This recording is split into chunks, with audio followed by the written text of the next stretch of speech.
Hello students, we have already done 4 units of strategic management and business policy. In the first unit, we discussed about the business policy. The second unit was responsibilities and duties of the top management and the objectives. The third unit pertained to the corporate planning, long-term planning, strategic planning. And the fourth unit was regarding the corporate strategy, strategy formulation, strategy evaluation, and environmental analysis. In the fifth unit, and this particular unit that we are going to cover today, we will talk about the concept of synergy, types of synergy, evaluation of synergy, and capability factors, etc. So let us start with the word concept of synergy. In simple words, concept of synergy says cooperation or working together. We are going to talk about the concept of synergy as far as business is concerned, because our main topic is business policy and strategic management. So in that context, let us see what is meant by that. As you would have heard, arithmetically 2 plus 2 is equal to 4. But we say when the synergy is there, then there is 2 plus 2 is equal to 5. Or 1 and 1 is not 2, but 1 and 1 is 11. This is basically, in simple terms, the concept of synergy as far as the cooperation and working together. Let us say, what does concept of synergy says? So I'll read it first and then explain to you in detail.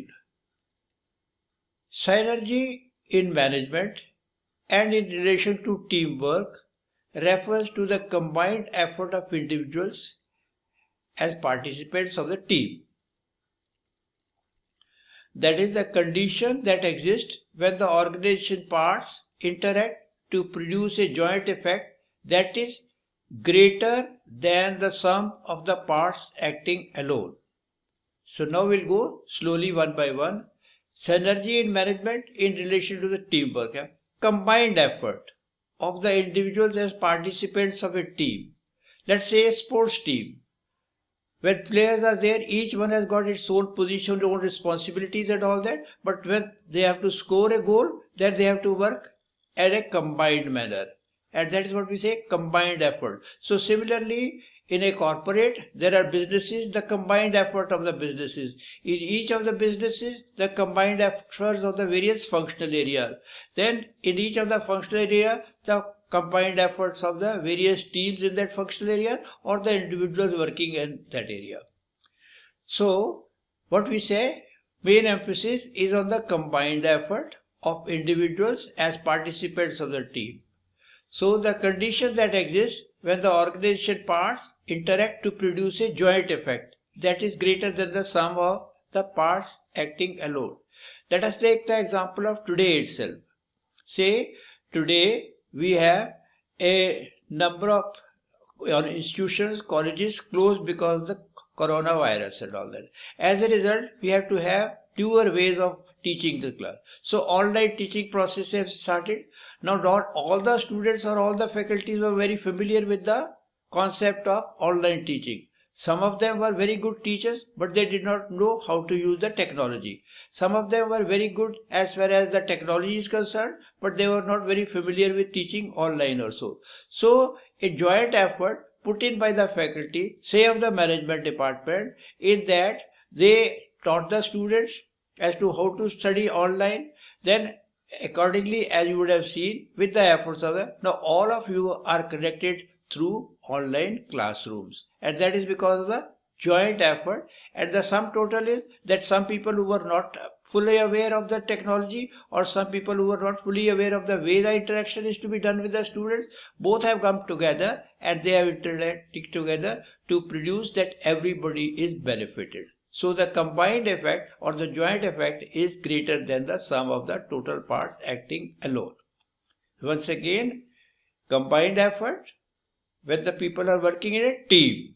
The organization parts interact. When we say parts mean the departments. Departments, within the department, various sections. Within the sections, various functional areas and the people working in that. So synergy is at all levels in an organization.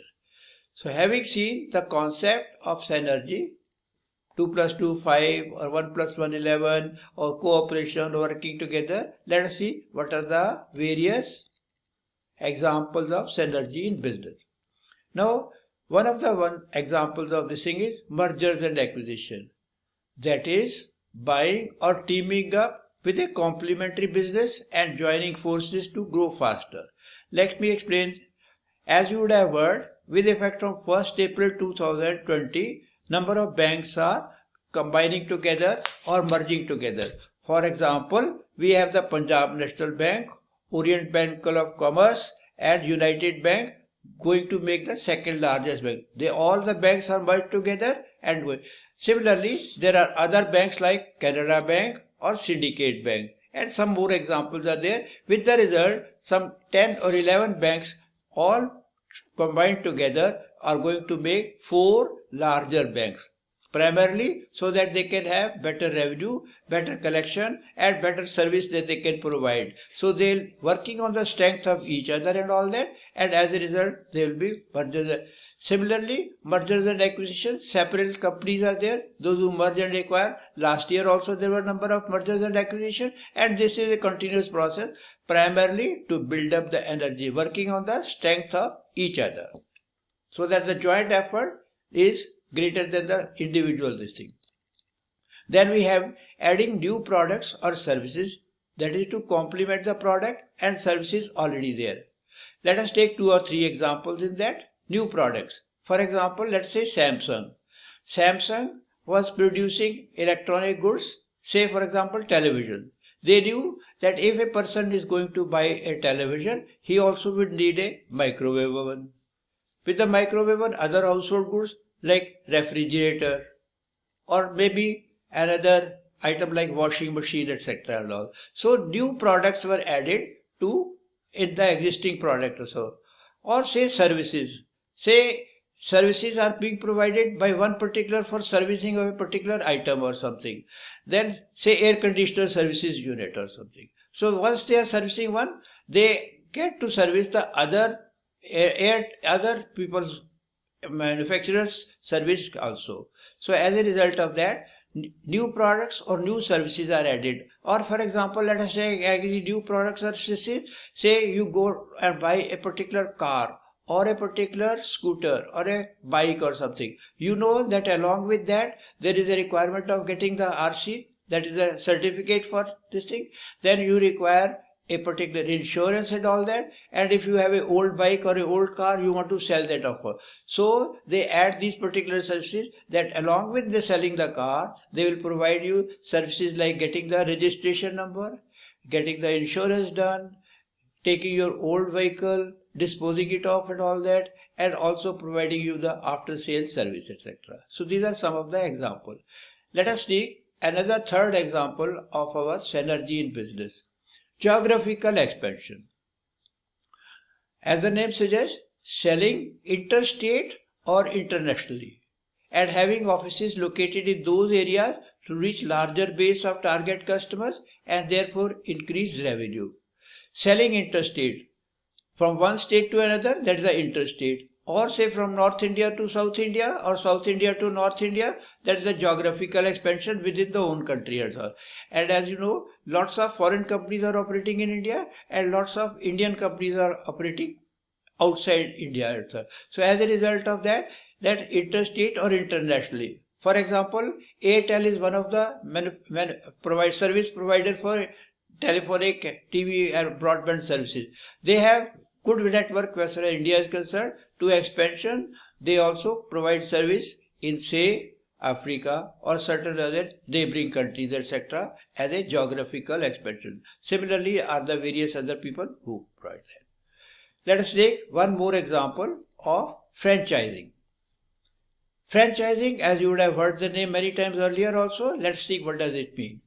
Creating a business model that can be replicated and sold to franchises by retaining the control of the core business elements but not getting involved in everyday running of the franchise stores.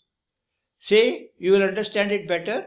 Take the example of McDonald's or Haldiram or Bikanerwala. So all the shops are not owned by them or so. These are franchises, but they have as to what product you will sell, what will be the standard that you will maintain, and but day-to-day running will be done by the different outlets, those who are there and all that. So franchising is primarily a business model.